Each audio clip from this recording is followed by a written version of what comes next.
Maka jangan ragu dengan Al-Qur'anul Karim yang kita bacakan, baik itu untuk penyembuhan penyakit-penyakit hati ataupun penyakit-penyakit badan kita, dengan keyakinan dalam surah Al-Isra ayat 82 dan pemahaman-pemahaman ulama tadi bahwasannya Al-Qur'an sangat disarankan untuk dibacakan bagi penyakit hati maupun penyakit badan. Bismillahirrahmanirrahim ya.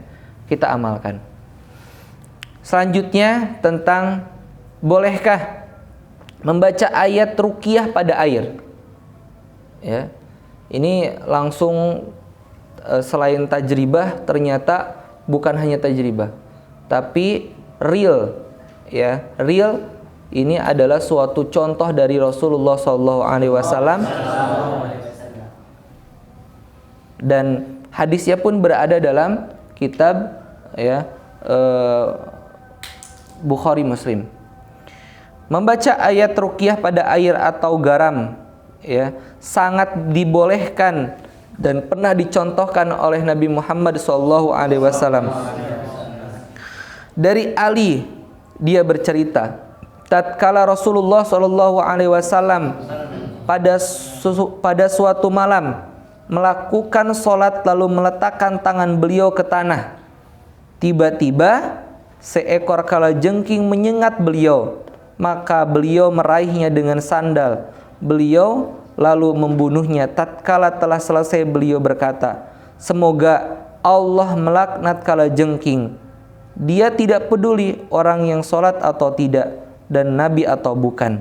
Kemudian beliau meminta garam dan air lalu meletakkannya pada sebuah wadah, menuangkan pada jari beliau pada area yang disengat, dan beliau mengusapnya sambil membacakan surah Al-Kafirun, surah Al-Falaq, dan surah An-Nas. Hadis di atas tentunya menjawab dua pertanyaan sekaligus, yakni membaca Al-Quran dengan niat menyembuhkan tadi. Menyembuhkan apa?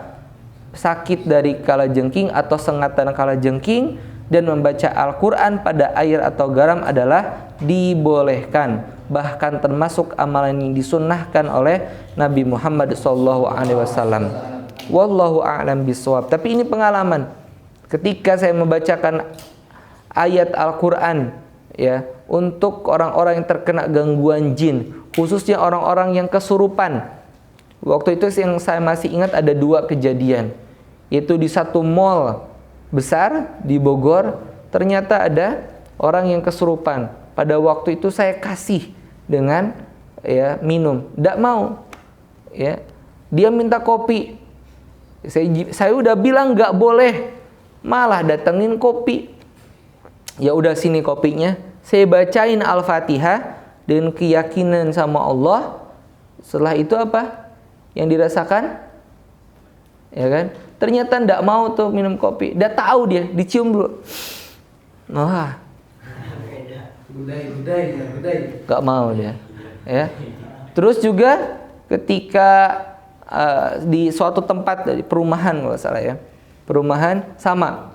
Dia haus, ya udah nih kasih minum. Tapi sebelumnya saya bacain Al-Fatihah. Padahal ngumpet. Ya, padahal ngumpet, tahu dia. Yang kedua, saya coba alihkan, ya, alihkan dengan mencampur, ya. Pengen diganti, oke diganti, saya campur. Itu saya kasih, tetap tidak mau.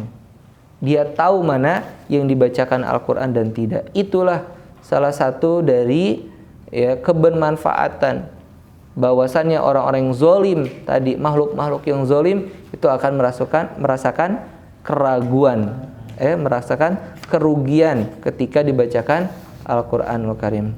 Itu saja dari saya, mohon maaf atas segala kekurangannya. Terima kasih atas segala perhatiannya. See you later. Langsung persiapan.